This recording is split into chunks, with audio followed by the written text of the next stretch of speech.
Okay, and here we are. It is an absolute pleasure. So, as you might know, we have been doing some programs celebrating the 30th anniversary of Nitsa, which is a beloved club in Barcelona. And we've had on some really great guests. And today's guest I'm very excited about for many reasons. But the most important one, I think, is because the first time I ever went to Nitsa, which I think 1996, 97, this man was DJing. Ian Pooley, how are you doing? Very good, very well, thank you. Well, am I right? So would it have been like 97 you were DJing there? I mean, I'm guessing you don't... Yeah, my first show at Nitsa was at the old venue, I think in 96. I forgot, they renamed the club later. I forgot the name. Was way smaller, obviously, in a different area of Barcelona. And I think on the current venue at Apollo, probably around that time, was one of my first shows, like a year after or something, like 1.5 years after. All I can remember, I've got to say, of that night is it being a lot of fun, and someone, I think it was you, plays that Thomas Bangalter track that samples the Jane Fonda workout song. Would that have been you? Could have been, yeah. Like around this time, I really got into that French house scene, and I played a lot of and anything surrounding the Daft Punk, like Thomas Bangalter, Daft Punk, the bigger group of friends around there, Mutabas and Tiene Cressy and everyone. So very, very likely, yeah. So I wanted to go back into your history a little bit, because I didn't realise this, that your first release was back in 1991, Space Cube EP with DJ Tonka. By my calculations, you were 18, is that right? 17. Yeah. Wow. Yeah. So how did you get into it so early? I mean, was that like among the first things you made? What was like your journey, if you will? No, I got into the music even earlier in '88. So people always ask me, how did I get into this music? I just know for sure that since when you turn 10, 11, you kind of develop your own taste in music. And for me, from the beginning, it was always electronic music and in the more not so poppy kind of approach. So I remember when I started buying my own records, it was straight away Yellow. Like I had a big collection of the band Yellow in '87. Like I collected everything that was available from Yellow, and then I learned about there's special releases from the US and from the UK with special remixes. And then I pretty much slided immediately into house music from Chicago and Summer of Love, Acid House, and everything. And and there was no like real obvious choice for it. It's just like the music that I loved, and I was really, really curious about like what else is out there. And then as soon as the whole scene exploded, like the new fresh scene, which is for me. The crucial time is like, I think it was summer '91, where you had the first Fuse EP and the first big EP on Underground Resistance, the blue and the red one, the Riot EP and the Fuel for the Fire. That kind of initiated the whole techno scene, and like all of a sudden the festivals appeared and the clubs with a proper sound system and everything. And then by then I was part of the scene, and although I was still going to school, I DJ'd on the weekends and played live on the weekends. Yeah. So what city is this? That's Mainz, where I'm currently living again, and this is really close to Frankfurt. It's just half an hour from Frankfurt. But immediately when we started playing back then with my former partner Tonka as Space Cube and TNI, we traveled abroad. So like we played Paris immediately, Switzerland and Italy and everywhere. So that's pretty much straight away international. One thing I'm fascinated with, obviously you've made a lot of different types of music, but I would say you're best known for house music. And when people tend to think of Germany and electronic music, it tends to be techno. But what do you think like Germany brought to house music? So going back to Yellow, the band, they always had a heavy influence of Latin music, South American music. It was really heavy on percussion and it was really funky. There was a lot of swing to it. And that just had more appeal to me. I never liked back in the days you would call it EBM, like electronic body music, like from Compartió, Nitsa. A lot of the DJs from this area in Frankfurt came from that. And for me, it was too cold and too straight. I just didn't like it. And then by the time it got to 88, I remember hearing for the first time Big Fun Inner City, and then I read in a magazine about that there's other producers coming out of Detroit, and for me this was how do you say revelation? Yeah. So like wow, okay, so there's. This is for me the most fascinating music by Derek May and Juan Atkins and Kevin Saunderson, and that was totally up my sleeve, because they also quoted Yellow, they sampled Yellow, they quoted Kraftwerk, another big influence of mine, and this is for me that was the real kind of music, and this is throughout my career. That's what I stick to. Like I like the more funky approach, the more, so to say, black approach to the music. And a lot of people thought like I'm from the States or I'm from Canada or from the UK, but I'm from here, basically. Yeah. With some Welsh roots, right? My mom's family is like way back then Welsh, but she grew up in London. So so hence the name Pooley. And do you think like that you and Tonka and people like that, you made like what did you bring to house music that was kind of different? It was funny because like we had a small club here in Mainz, and we started with like booking people like Jeff Mills and Derek May, and I think when Derek played in our club, it was like his second gig in Germany or something, and he knew about Space Group and TNI, so it was like a mutual respect out there. It was super interesting to hear. Although also as well for me, like it was like mind blowing to hear this. It was always. What was I going to say? What was your question again? What did you bring? What did people like you and Tonka bring to house music? Okay. So basically, so to prove basically that there's other stuff coming out of Germany with a bit more like US, approach to it, and I would say with Tonka later, like harmonies, and he had a couple of tunes that went into the German official charts and everything. So it was his approach more, and for me, it's just like my kind of own blend of what I used to love as a teenager, and kind of formed my own sound out of it over the years, I would say. So you mentioned the first time you played Nitsa was when it was in the other venue. What was the name of the other venue? Do you remember? Oh, they told us. Salsitas? No. It had like some round dance floor that was moved. And it was off Diagonal. It wasn't. I think it's what is now called Be Cool. Yeah, it's now. Yeah, it had another name. Be Cool now, yeah. And before it had a different name. Yeah. Let me look it up. So, you then started. Well, you later became a resident, but like before that, you kind of started playing pretty regularly. What kind of? Yeah, when did you become a resident at Nitsa? How did that happen? I did it over the period of the year of '98, and Gabi, Fra, and Coco approached my agent back then, Alma, who used to come with me a lot to Barcelona, and we always had fun times there. And it was like, I think, the natural next step, basically, because to this day, we're still very good friends. I haven't seen Gabi in a long time, but Fra and Coco I always see when I go. And it was logical. And it was for the first time when somebody asked me, I said yes, because normally I never thought of myself being a resident somewhere, but the times were so exciting over in Barcelona. Like every major bands always played there, and they started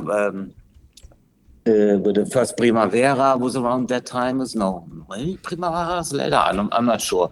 But there was a lot of festivals going on as well. And I thought it would be nice for me to try out because by then, I've been out of school. I was doing this job full time, and I thought, like, why not Barcelona? And also, I love the city, obviously. And you lived here for 2 years, right? No. Just 1 year. Oh, just 1 year.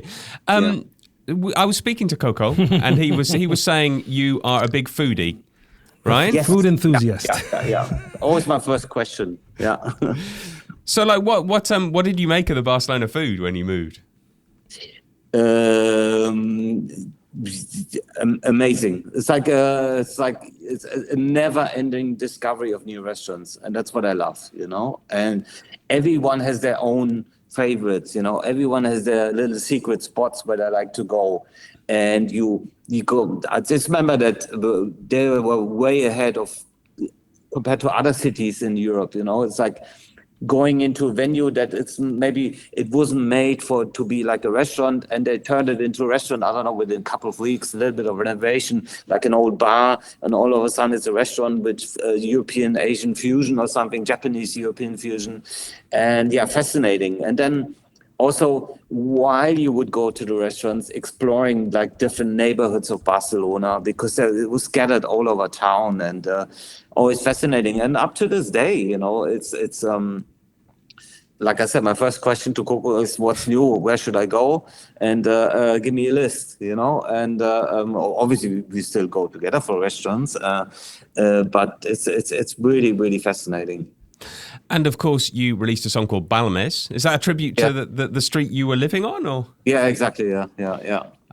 It's amazing. Huge influence. Yeah. So I was living on Maria Cúbico in Balmes. It was like an apartment complex, and I absolutely loved the contrast because it was, and it still is, because I still like going there. Whenever I'm in Barcelona, I go there for a visit, just for a walk around the hood, and it's like people with a lot of money, like I would always say, like old money. People that always had money, and basically old ladies with fur coats and with their little dogs, them on Sunday morning.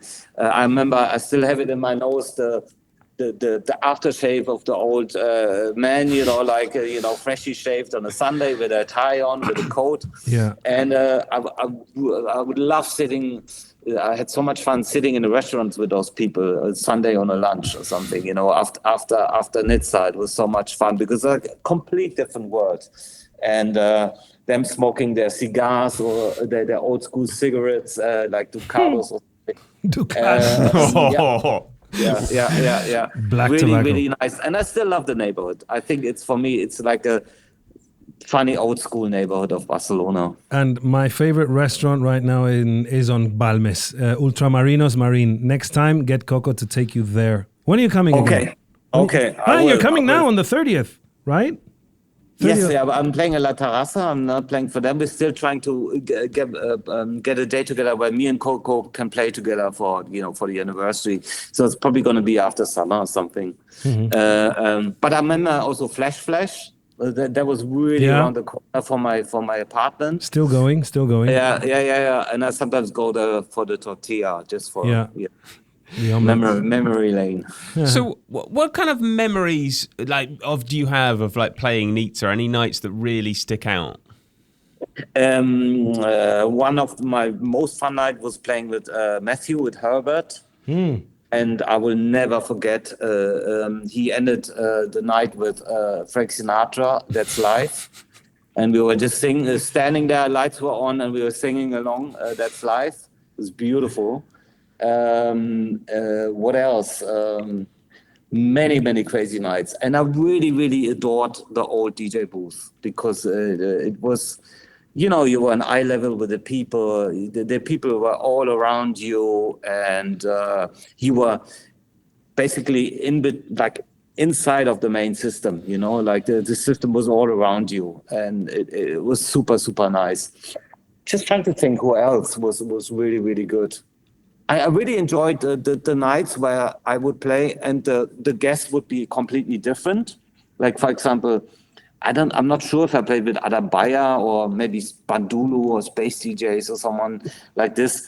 So I would adjust my resident set to their sound, So like a little bit of a challenge, because back then it was all vinyl, obviously.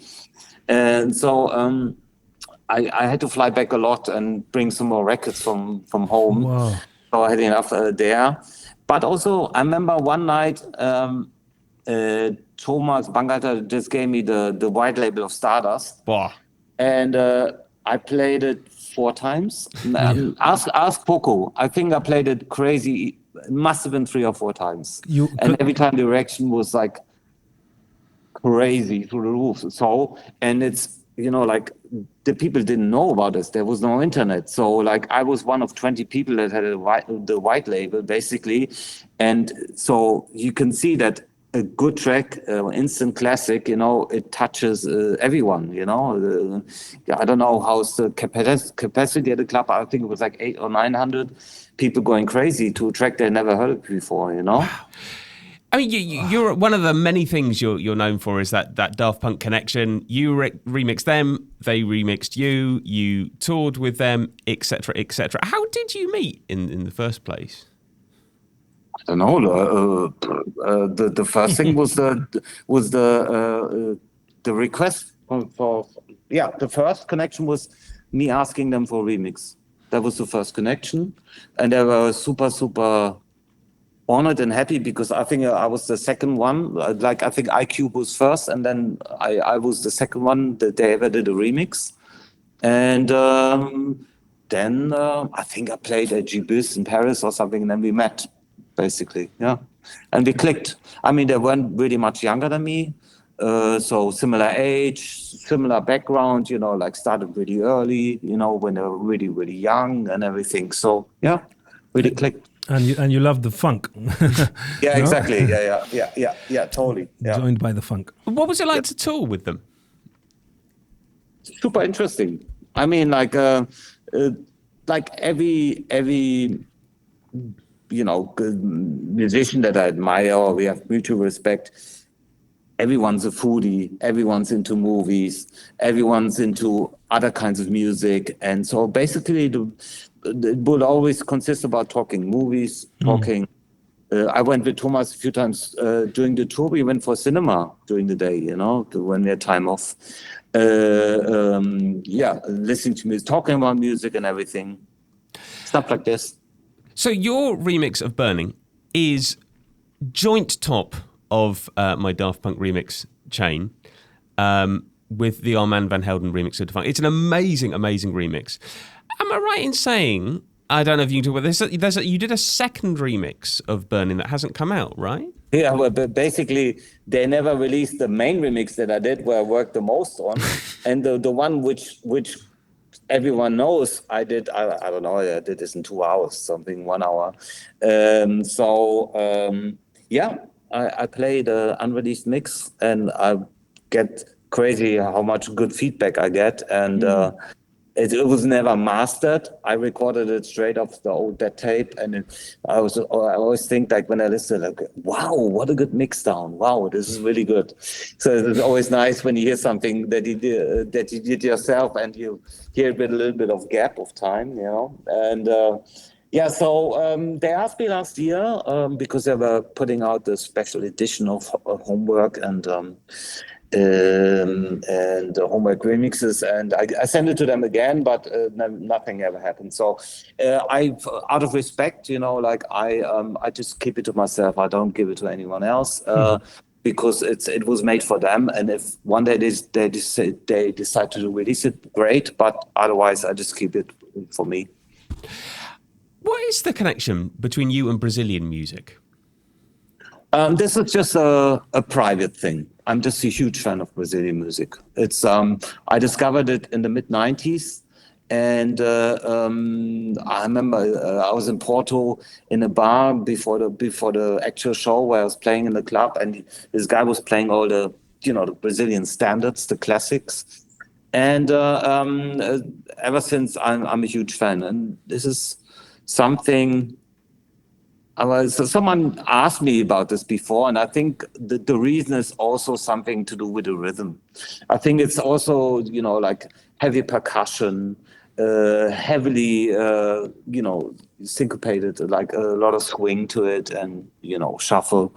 And a lot of the tracks are in a kind of a house tempo. If you think about it, a lot of the classic, maybe a bit slower, but they're in kind of a house tempo. And this is for me my favorite music I listen to in my free time.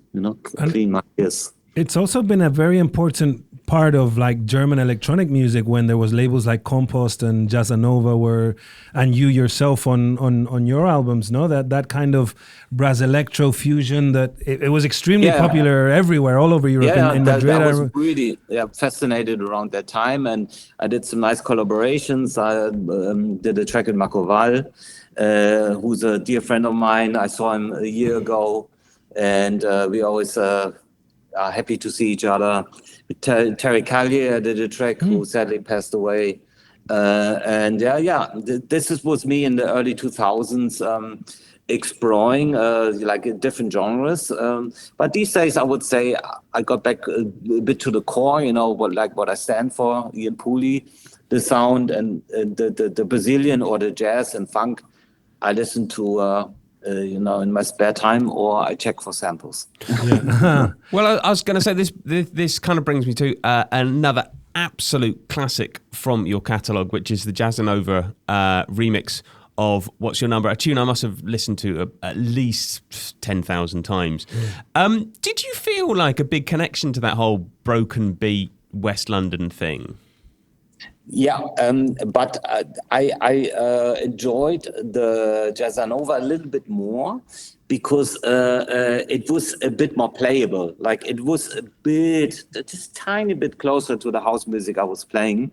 And I remember like 2002, 2003, their remix album that they put out on Compost with all the, the remix for Coop, the remix for Roy Davis, Man from the Nile, and everything. This was beautiful to play, super, super nice. But I had a few favorites also from London, Bugs in the Attic, their remix for 07.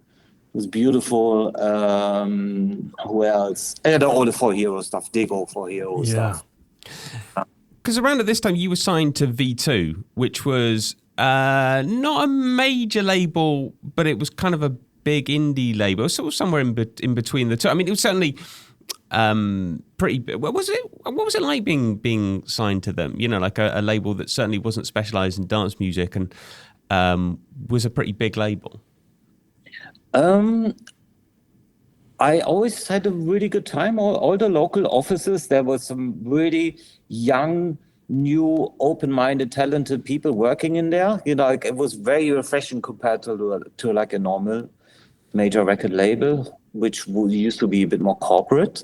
So I had a really good time, and I don't know what Richard Branson did in the end, but it was a shame that they gave up so quickly. I think there could have been more time to develop some other refreshing artists. Not only for my field. Like I don't know, rock, pop, hip hop, whatever they were doing. I mean, there were so many local signings that also the local offices were really proud about. That was their baby. So. And I liked it. It was a different approach. It was a bit more family approach compared to like a normal major record label. And did they sort of give you many suggestions on what you should do, or were they just like, no, you do what you do, and we'll sell it? Rarely. Rarely they said, oh no, we should do this, do that. It was almost like a free deal, like kind of deals that Daft Punk would negotiate with Virgin, where they had the control about everything from the last dot on the artwork until like everything. This came naturally. Although I had a normal contract with them, like they would always talk to me about everything. So that was super, super cool. So you mentioned you're off to the States tomorrow. You are playing La Terraza. Was it the 30th? 30th of May this month. What are you up to? What are you up to at the moment? You're always very busy. Yes, super busy, and so I'm super happy. Coming out of COVID, I didn't expect much, because there's a whole new generation of DJs, and there's a whole new scene where it's like really, really fast techno right now. And I thought like, there's not much is going to happen, but I'm super happy. I think there's a big revival of house music from the 90s.